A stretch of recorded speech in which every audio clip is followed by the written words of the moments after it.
Thanks for stopping by Lenny's Place, brought to you by Hillendale Stallions. You're in town shopping at the November mixed sales, you must stop by the Hillendale consignment for the best bloodstock out there. It's been 18 months since PETA played its little game of gotcha with trainer Steve Asmussen, alleging that Asmussen and his staff had engaged in abuse of the horses in their care. That's 18 months ago. Yet last week, the New York Gaming Commission, which was supposed to make its report public, reversed course and said it wasn't ready to announce the results of its investigation. Last January, that's 10 months ago, New York Equine Medical Director Dr. Scott Palmer said the New York investigators had completed their investigation.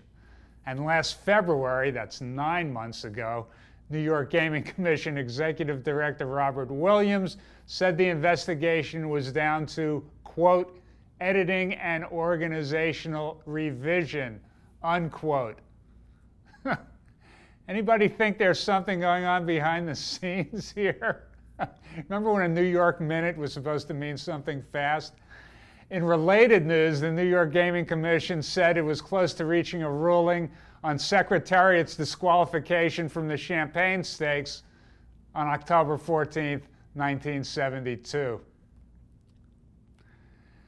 Did you see the race at Parx Racing September 21st, where jockey Pierre Hernandez Ortega took the whip out of the hand of jockey Angel Castilla during the stretch run of the fourth race? You've got to watch this video.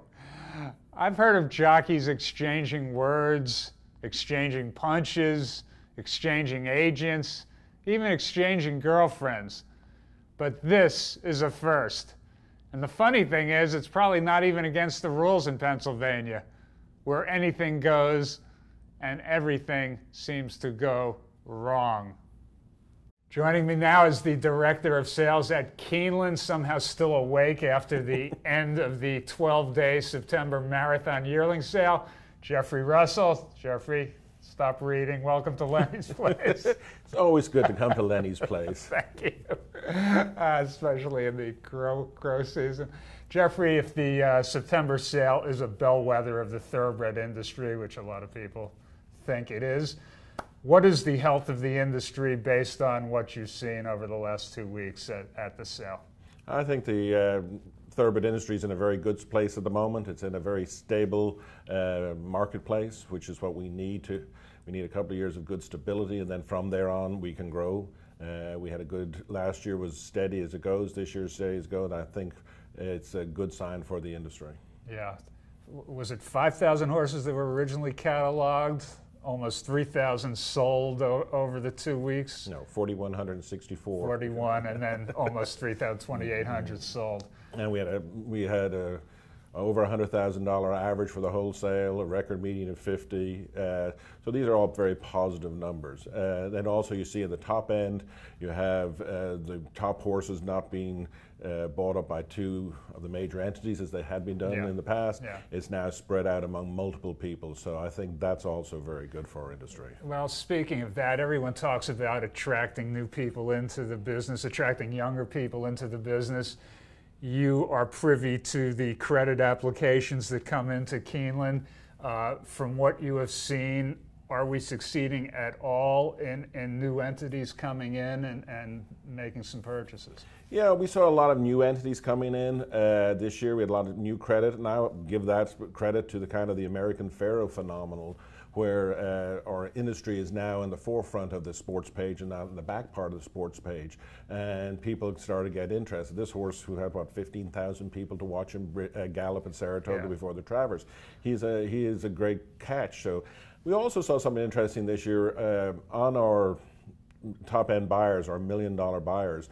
75% of them spent a lot more this year than they did last year. And so people are stretching to buy good horses too. So I mean, you have the new people coming in, and then the established buyers who are spending more too. Yeah. Now I know you spend the 2 weeks in your secret bunker location, watching every hip go through the ring. I'm allowed in for a 3-minute stretch of that over the 2 weeks. Well, we have to have some entertainment. Gets a little tense in there after a while. It is a little tense in there. People come in with a lot of fires getting put out in there by you, but you earn your money. We all know about Tappet. We all know about Warfront.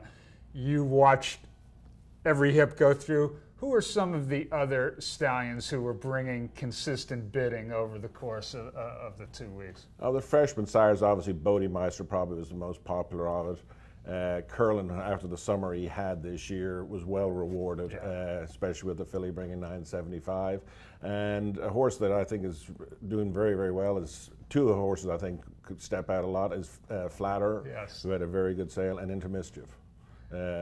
Every time they came up, all of a sudden they seem to be bringing good prices. So it's funny because I'm an AP Indy stalker and nut, and Flatter, who didn't have a long race career, but was a solid runner. And gosh, he stood at Claiborne for 5,000 and 5,000. I'm thinking to myself, man, if I had some mares, that's where I would go with them. And I was sitting in the pavilion a couple of days, and people are bidding on those Flatters. The last 2 years, Flatter has really stepped up to the mark. He's got the attention of the people in the commercial aspect because he's performing on the racetrack. And he's probably one of those horses that keep on growing year in, year out, and a good, solid sire, racehorse sire, who gets you that Saturday horse every so often. No, I can't afford them anymore. It's just like if I had bought that property 20 years ago, do you get an hour or two to rest now before the start of the race meet on Friday? Do you go to the south of France for 48 hours, or what do you do? No, we're already ready. We had meetings this morning already, looking after the sale and thinking for the future. We have a November sale, which is a month away. Our hip numbers went out bright and early today at 8:30, so people are already working for the next sale. Race meet opens on Friday. We're very excited about that. I mean, Fall Star Weekend is a spectacular weekend of racing.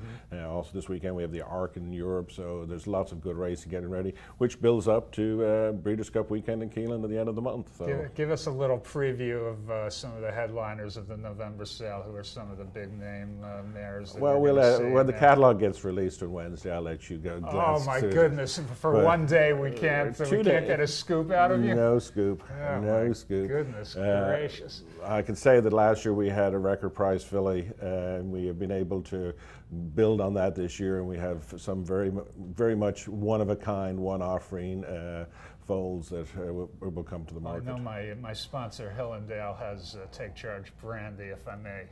Say that to you. All right. Okay, you can say anything to me. I can't say anything to you. You can't say anything.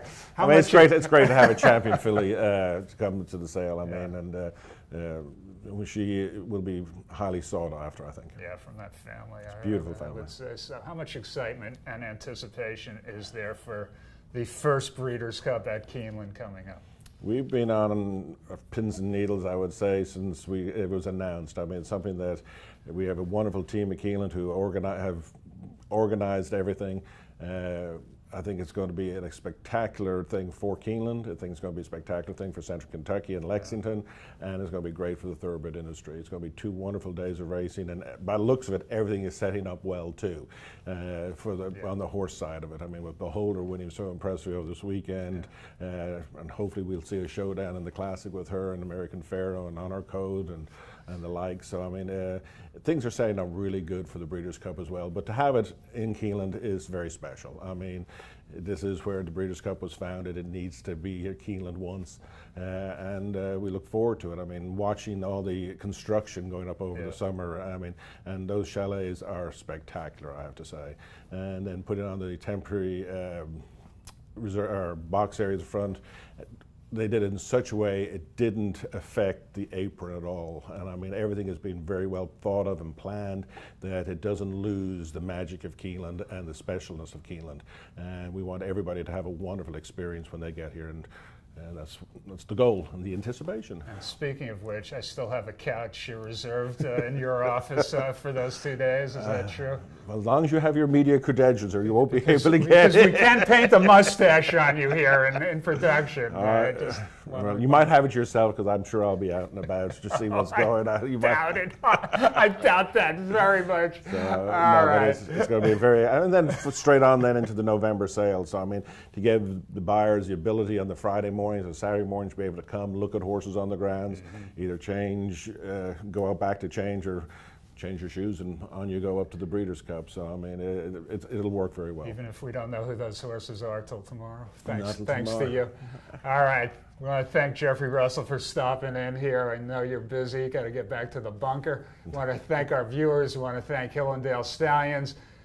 Second leading consigner at last year's November sale by gross and average. Stop by Hillendale for all of your bloodstock needs. We'll see you back here in 3 weeks.